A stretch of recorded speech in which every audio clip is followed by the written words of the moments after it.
Hello, this is Paul McKenna. On this tape, I will give you all you need to establish your confidence and to take it into every area of your life. Follow all my instructions fully and completely, and I promise you will experience a tremendous improvement in your confidence and in your life. My tapes and videos have helped thousands of people. Now I'm going to help you. This side of the tape is directed to your conscious mind, the part of your mind where you make decisions and where you are aware of now. I will explain a number of techniques you must use to create patterns of confident behavior. Use these techniques deliberately until they become habits for you. They will provide a framework in which the energy released from your unconscious will be expressed. Your unconscious mind is all the memory, wisdom and perception that you're unaware of at any one time. It contains all your hidden potential and inner power. On the other side of this tape is a powerful hypnotic induction, which releases the power of the unconscious mind to give you strength and confidence. It will program your mind for success. You should listen to it only when you can relax safely and comfortably and ignore the outside world completely. Each of us is different. We all want confidence, but we all have different lives to live. I would like you to think for a moment now about what you want confidence for. Take a moment or two to think about that. Where will you use it? What changes will it make for you as you are more confident? Let's take a specific example. Imagine a scene in your head now where you are totally confident. Imagine you are seeing a film right now of a time in the future when you're using your confidence to achieve something you really enjoy. Do whatever you would do if you knew you couldn't fail. Just sit back now and watch yourself achieving excellence. Notice how you look, the expression on your face, the light in your eyes. Notice the life, the grace, and the elegance in your movements.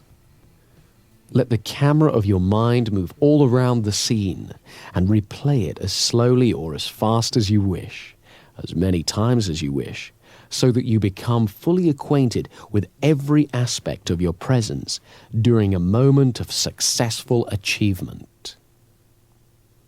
Notice how you're sitting or standing, your expression, and your movement that lets you know that this is a moment of great success.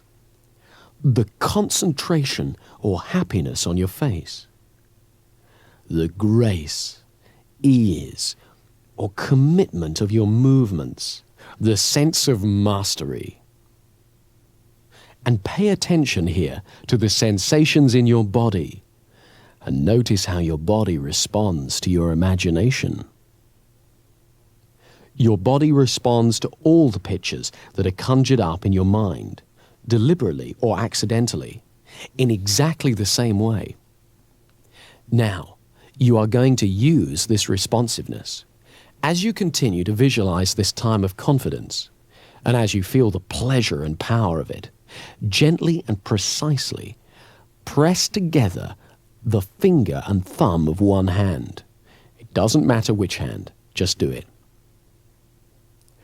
Whenever you want confidence, whenever you need to be reminded of your powerful positive potential, repeat that exact same pressure with your finger and thumb and recall this picture vividly and clearly to stimulate you to be fully in your own power and confidence again. By repeating this gesture every time you think of this image and feel these confident feelings, you are creating an association that will allow you to bring these feelings back whenever you want them. Don't underestimate the power of your mind here.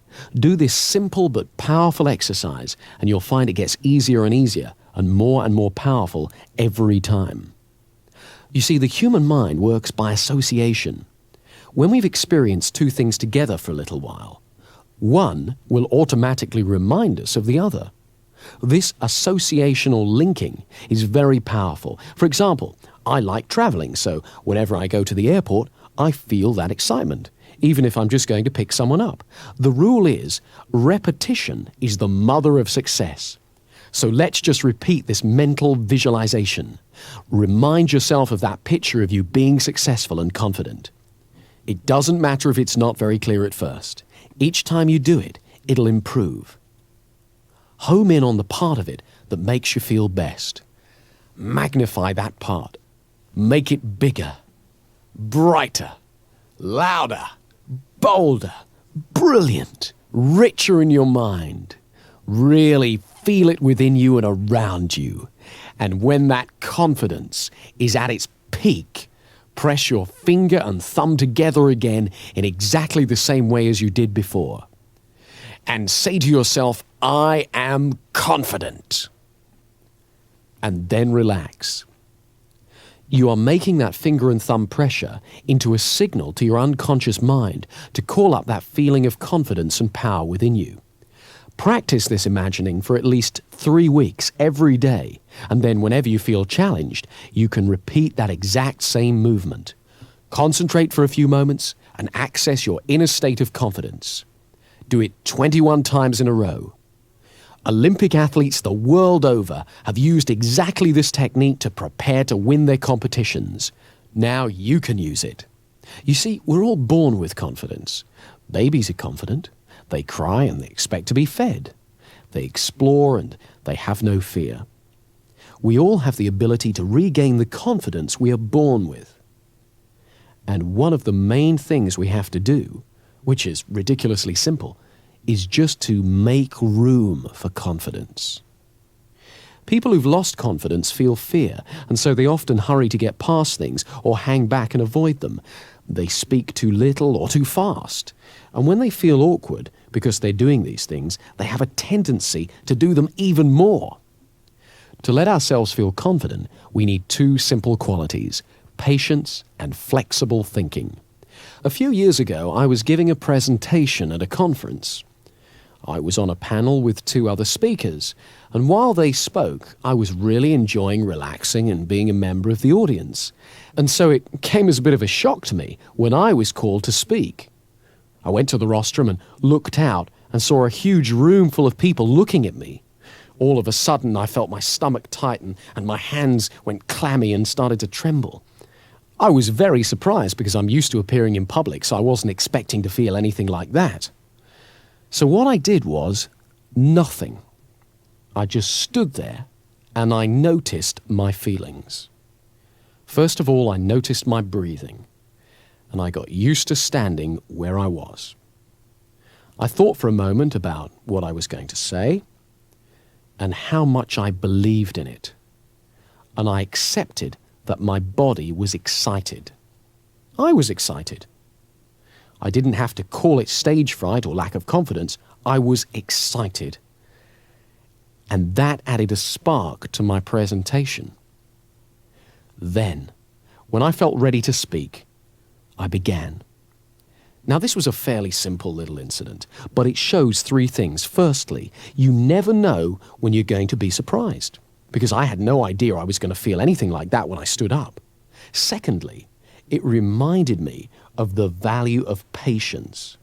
I simply took my time to notice what I felt and got used to it. I didn't rush away from my feelings by diving straight into my presentation in a terrible rush.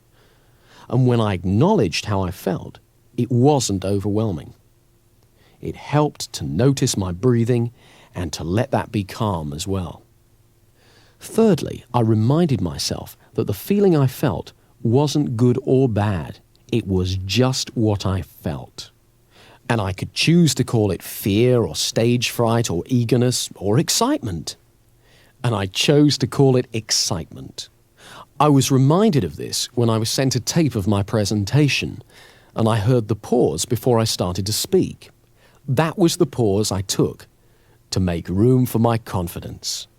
There are lots of ways you can make room for confidence in your life. In conversations, we can practice confident listening.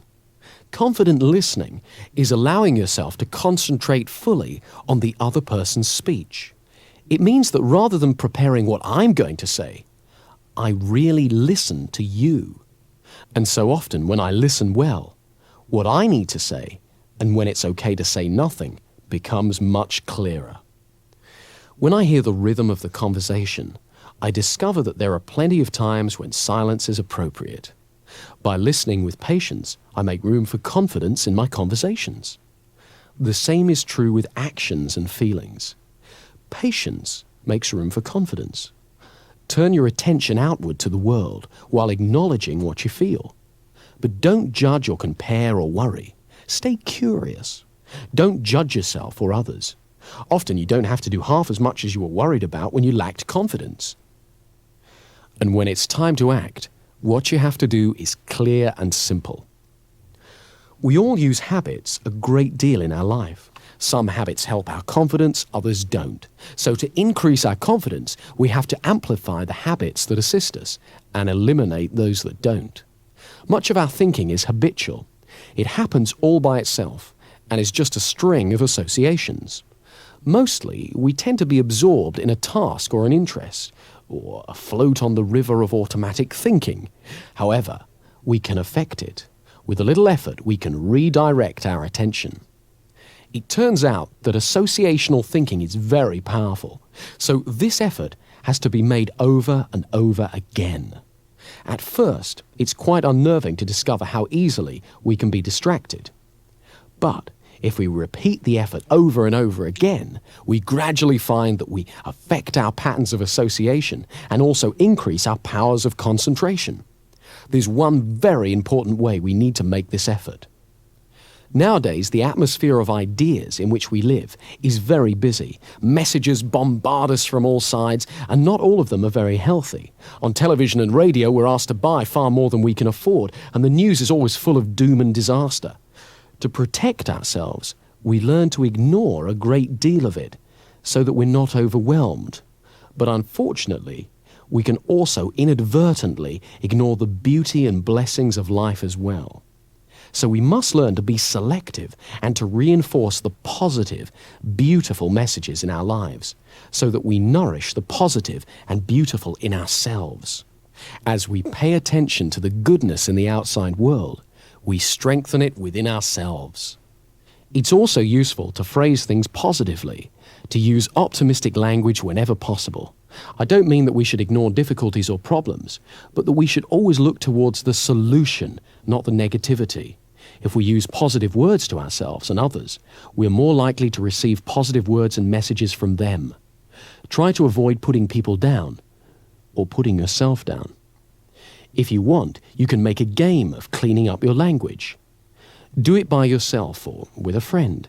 Watch out for negative phrases like, I can't, or I shouldn't, or I'll never, or I'm just not very good, or starting sentences with but or no.